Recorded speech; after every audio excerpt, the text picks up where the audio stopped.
What's going on, guys? Hope this video finds you well. So I've officially finished playing through Persona 3 Reload. Those of you who have been with the channel for a while will of course know that Persona 3 is among my favorite games of all time, just as a general sentiment. For those curious about my experience with Persona, and I guess Mega 10 in general, it's documented pretty well on the channel. If you go all the way back to my Persona 25th anniversary videos, I want to say P3 Reload launched, maybe not exactly, but pretty damn close to 3 years on the dot from when I started Fest with a controllable party member mod, because I personally just don't care for it. And so I took the option to not have to deal with that for the sake of the story and characters, which is still the main reason why P3 is so special to me. Although a lot of the gameplay updates in Reload are much appreciated, and I'll get into those later. Now, I've done videos like this on P5R and P4G. I just kind of want to plug those videos somewhat because the character tier lists that I did following those videos have a somewhat significantly greater number of views compared to the base discussion videos, which I think is kind of a shame because I actually think that the discussion videos I've done in this style are better than the character tier lists. But for those of you who are interested in a more long form discussion than even the character tier lists, where I try to be somewhat nuanced, then I would encourage you to check those out following this one. Although, just like those previous two discussion videos, I do intend to do a P3 Reload character tier list as opposed to talking about the individual characters in this video. I will talk about characters in some other aspects, but I'm not going to go into as much of the nitty gritty with them, so I can save that for later and so that this video isn't longer than it needs to be, which I anticipate it being pretty long anyway. And feel free to listen to this video in the background. I'm going to try to show relevant stuff since I have a ton of footage of the game, but I wouldn't say that that is the most important aspect to this video. I'm more so keen on what I'm going to say in this as opposed to how I'm going to present it. And before I get into things thoroughly, I am trying to hit 1,000 subscribers as soon as I can. I'm so extremely close to that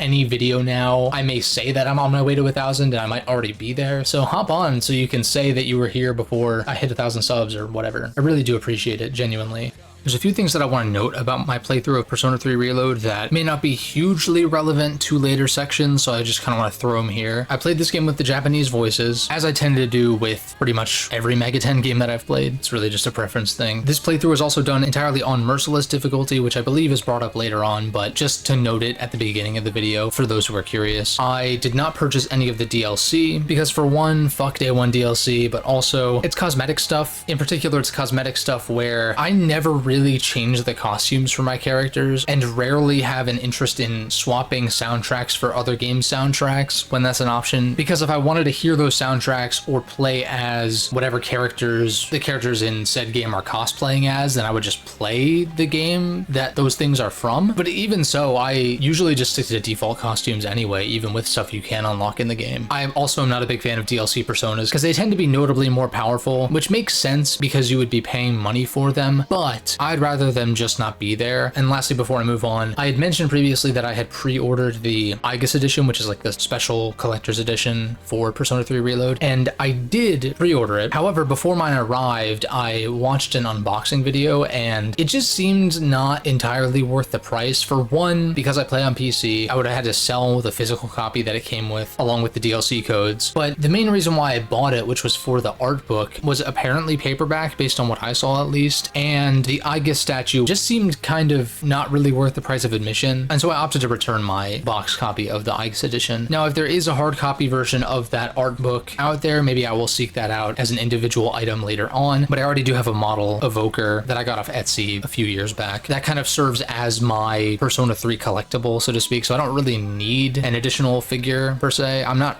really much of a physical merchandise collector anyway, with few exceptions. I like generally just having one thing per series or one thing from one of my favorite games in said series or something like that. With a lot of that intro stuff out of the way, let's dig into the presentation of this game, which I think is the best I've seen in any Persona game, period. Much of what I have to say in this presentation section I've kind of said pre-release, but in playing the game I'm even more convinced. I don't think this game looks exactly like P5 like a lot of people were claiming. I never really saw it as being that way. There was always somewhat of a distinctness. It's hard for me to verbalize. Maybe it's some kind of filter or the way that characters are shaded in some way. Maybe it's how the lighting is. I don't know exactly, but there is a distinct visual difference in my eyes between the P5 games and Persona 3 Reload. What I can verbalize, however, is how much better the character model animations are. Of course, in the PS2 games, character models were very stiff because they were kind of somewhat chibi, and so there's only so much you can do with that. But in P5, when you had full-scale models, they were still pretty stiff and not particularly expressive, whereas in P3 Reload, the facial expressions that match up with the portrait are much more apparent. Of course, I'd still probably say that the portraits portray more of that emotion more clearly, which is why it's nice to have both. You can kind of actually watch character actions during story segments and dialogue and whatnot, and actually get a lot more out of it than in previous games where characters would more or less just kind of stand around for the most part and not really emote that clearly. And then this also applies to the 3D cutscenes as well, although I will say sometimes you get a little bit of the over-exaggerated anime head bobbing. I can't remember what cutscene it was specifically, which would maybe be spoilers. I'm going to try to hold off spoilers for as late in the video as possible for those who are interested in hearing more spoiler-free talk. But there is one 3D cutscene, again, I can't remember which one it is, where Fuka is kind of bobbing her head around like a bobblehead as she's talking, and that's a little distracting, but that was really the main instance of it. There's some animations that clip a little bit though. In the launch day stream that I did, that is still up on the channel, of the first 8 hours, I got through the first major boss fight of the game, so pretty good chunk of first impressions there. But Ikutsuki's jacket clipped through his pants a little bit weirdly, I think, and Yukari's school briefcase thing also looks like it's at least about to clip through her skirt somewhat, as well as when you go up to your dorm mates' doors when they're in there, and Makoto does his little like hand gesture, that'll clip through the door if you're too close to it, which is weird because there are other instances of animations he'll do, and he'll like reposition himself before doing them so that it doesn't clip, but that is one instance where it does. Not that you're doing that super often, but I guess that does bring me to the dorm looking pretty flat, particularly when it comes to the lighting. I mean, I know C's directive is to eliminate shadows, but not those types of shadows, right? I guess you could blame Aegis for being an anti-shadow weapon and just eliminating all ambient occlusion or whatever it's called in the dorm, but she doesn't even join until a few months in, so maybe it's Metis. Bad jokes aside, it does look kind of flat, which is odd because that is the main interior location you're spending the most time in. Now, on the positive side with animations, in-battle animations are awesome. The way that the characters prep their evokers is really cool because they'll do the animation bringing it up to their head, at which point you see the blue and white silhouette, which is clearly some kind of silhouetted render of their model, or just kind of reorienting their model to be there. You can tell, like, if you cancel out and then you press Y or triangle again to bring it up, you see the character model moving with the silhouette. It's like in sync, which is very cool, and it also allows you to see the impact of when they actually summon their persona. Contrary to something I criticize about P5, where when you press the persona button, the Phantom Thieves just rip their mask off without there being any impact to it, and their persona is already out, as opposed to them prepping a hand on their mask or something, and then when you select a skill, they rip it off. That, to me, would have been much more impactful. If that was the case with P3, that would be a huge negative in my mind, because the impact of the members of C's using their evokers is one of the most satisfying parts to the combat, and getting that to sync up with the music at times is really cool, and I just really like that element. Buff animations are also a lot quicker, particularly with group buffs, which was another problem I had with P5. When you use group buffs in that game, especially when it's the Will Seed items in Royal, the animation plays out for each individual and it takes way too long. Whereas in this game, it kind of zooms out and shows all 4 of your party members getting buffed at once, which is huge because buffs are so powerful in Mega 10 in general, let alone group buffs, you know, since there's that distinction in Persona versus mainline where all buffs are group buffs. But in Persona, once you get those group buffs, you're going to want to be using them pretty regularly. And the fact that they are way snappier and show everything at once, and then the text kind of just goes by even as you progress to other actions, is huge. The combat in this game flows better than any other Persona game. I almost felt like I couldn't keep up at times. Like the game was almost waiting on me to make inputs, as opposed to the other way around where you're waiting to make your next input. And sure, there are animations that are longer, like the Theurgy animations. I'll get into this a little bit later, but Theurgies you're not using nearly as often as regular skills, and the animations are so dope that I don't even mind that there's no option to skip them. Whereas I find it odd that Showtimes had an option to skip them, and I would take them almost every single time. Whereas with Theurgies, sure, are there some times where maybe I would skip it if there was an option? Maybe, but I feel less bothered by it. Whereas I feel like with Showtimes, I would have been annoyed by it. Also because I think Showtimes seemingly randomly happen, but we'll get into that when I talk about gameplay and balance and stuff like that, because I have a lot to say on that. The UI is also great. Definitely a much smoother vibe than P5's kind of jaggedness, which does fit that game, but I do like a cleaner, smoother aesthetic. I mean, I'll be the first one to call out when I think that an aesthetic looks too clean, because I think there is such a thing as that. I don't think P3 Reload crosses that line. Castlevania Dawn of Sorrow, this is not. And of course, the splash screens after battle are dope, and even the animations when you don't finish with an all-out attack and your party kind of walks towards the camera, sick as fuck. The cut-in animations, super sick as well. Now, the music has been a hot button issue in some sense. I feel like people have seemingly been more positive on it as the game got closer and since the game's been out. I also don't follow these things super closely. This is just based on like scrolling through comment sections and shit. Ultimately, it's fine if you like the old OST better. It's a matter of opinion. What I think is unacceptable though is shaming people for preferring the new OST.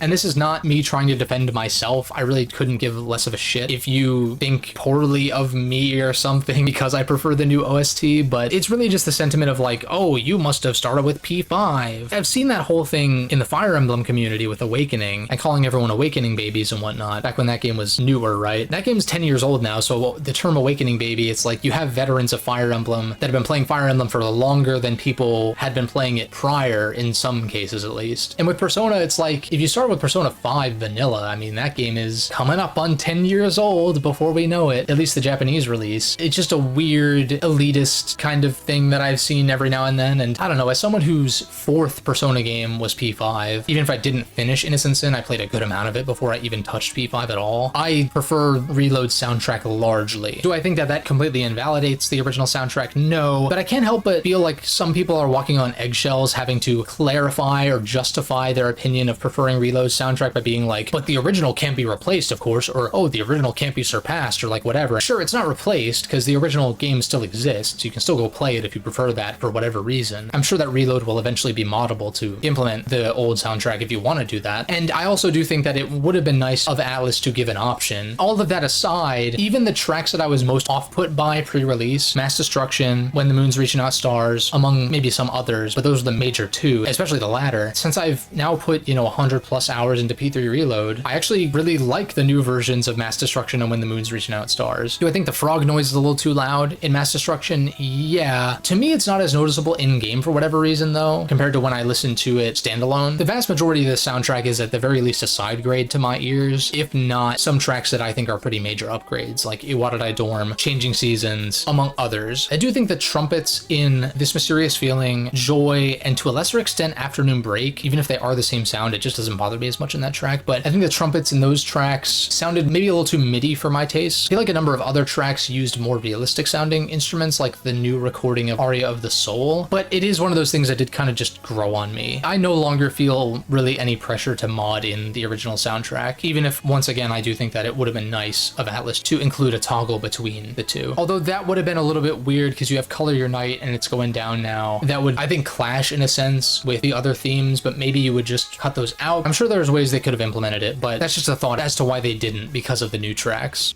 All right, let's move into the story, but I'm going to be as spoiler-free about this as possible. They really didn't touch this story much at all. It is somehow even more faithful than I anticipated, which I would prefer compared to the opposite possibility of them changing too much. But at the same time, Reload ends up being, I would say, just as slow of a burn as the original. I don't really mind that though, because I know when to expect the story to ramp up, and it does ramp up significantly. And I have noted that I do like how P3 and even P4 to some extent does let you off the leash, especially early on, compared to P5 at least. I could see that being off-putting to some players who maybe started with P5 and that game notoriously jumps you right into the action. I think at the cost of some significant storytelling blunders because of all the flashback, flash forward nonsense, but the fact of the matter is it does start you in a very high energy scenario and then slows things down to proceed to show you how you got there over the course of like 75% of the game. P3, I was like kind of nervous as fuck in that first hour or so that there was going to be some bullshit like that, but thankfully they didn't really make any major changes. I'm gonna walk through each scenario later on, so hold your horses if you have anything where it's like, but they changed this or but they added that. I just wanted to say generally, the story is so extremely faithful that I think that this is the best starting point for P3. Now, if you want the answer, if you want FemC, for now you're gonna have to go elsewhere. I've heard leaks and rumors or whatever of the answer being DLC, which I'm totally kind of fine with, especially with the way that Steam handles DLC, where maybe consoles do this too, but like if I bought the answer and played it and still didn't care for it that much, I could just untick the box and have that be uninstalled and just have the original version of the game without the answer being implemented, if that ends up being the case. While I am thankful that this adaptation of the most important aspect to P3, the main story, was extremely faithful, I'd like to see the answer take some more liberties. I don't want anything super wild. I think that the intent is good and the general sentiment and message and whatnot behind behind the answer is good. I just don't think the execution is all there. Now, maybe a lot of these presentation elements being updated will change my opinion of it. There's no way that Atlas doesn't know that the answer is somewhat of a contentious aspect to P3, and so I feel like they would be more likely to take some extra liberties with how it is structured and plays and whatever. And I guess the gameplay is going to be more of P3 Reload's gameplay, which is a very good thing, as I'll get into shortly. The last thing I'll say spoiler-free story-wise is this game still hits like an emotional dump truck. I cried several times at the events that those of you who have played this game will know, and even some others, I would get this sinking feeling because I knew what was going to happen. I've been thinking about this. You know that hypothetical people will pitch every now and then of like, if you could replay a game for the first time, what would it be? I think I have my answer. If I could wipe all memory of P3 and play P3 Reload as my first exposure to P3, I might consider doing that. Of course, there's a lot of other stipulations that I would be like, well, is this going to impact any other portions of my memory? In that specific hypothetical, that might be my answer to that question. Maybe there are some others as well, but then again, I do think that some games that I grew up with hit in a particular way because I played them at a certain time. And P3 is kind of like that, but I do think that this story is timeless, and the fact that it still did hit me like a truck, even on what is effectively a replay, speaks to its potential impact if I were to play it again for the first time.